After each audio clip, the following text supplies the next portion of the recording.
Iran పైన Israel America దాడి చేసినాయి. ఇది కేవలం ఒక ట్రైల్ మాత్రమే. ఈ ఇజ్రాయెల్ అమెరికా దాడికి ఇరాన్ కూడా ప్రతిస్పందించడం జరిగింది. ఇది కూడా ఒక ట్రైల్ మాత్రమే.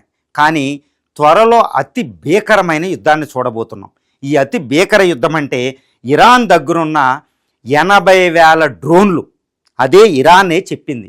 అండర్ గ్రౌండ్ ఇరానియన్ డ్రోన్ ఫ్యాక్టరీలు, వాటిని కాల్చడం అమెరికా తరం, ఇరాన్ తరం కూడా కాదు. B2 బాంబర్స్, మోబ్ లాంటి మదర్ ఆఫ్ ఆల్ బాంబ్స్ వేసినా అవి పేలవు. ఎందుకంటే జాగ్రోస్, ఎల్బర్జ్ మౌంటైన్స్ కింద శిలాఫలకాల్లో వాటిని నిర్మించారు. ఈ 80,000 డ్రోన్ని తర్వాత 3,000 మిసైల్స్ని ఇరాన్ రెడీ చేసుకుంది. అది ప్రయోగించిందంటే అమెరికా ఆ ప్రాంతంలో ఉన్న 28 ఎయిర్ బేస్లు, ఆర్మీ బేస్లు, అమెరికా ఎయిర్ క్రాఫ్ట్ క్యారియర్లు ఇజ్రాయెల్ భస్మీపటలం అవ్వాల్సింది. ఎందుకంటే అమెరికా యొక్క ఎయిర్ డిఫెన్స్ సిస్టంలో ప్యాట్రాయిట్, అదేవిధంగా థాడ్ లాంటి ఎయిర్ డిఫెన్స్ సిస్టంలో ఇజ్రాయెల్కి ఉన్న డేవిడ్ స్లింగ్, ఐరన్ డ్రోములు పనిచేయవు. వాటిని చొచ్చుకుని వెళ్ళగలిగితే. కాబట్టి ఇరాన్ నుంచి ఇప్పుడు దాకా జరిగింది ఒక ట్రైల్ మాత్రమే. ఆ ట్రైల్లోనే బంపర్ హిట్ చూపించింది. మరి ఇజ్రాయెల్ ఇరాన్ ప్రతిస్పందనకి ఈ దేశాలు రెడీ ఉన్నాయా? అది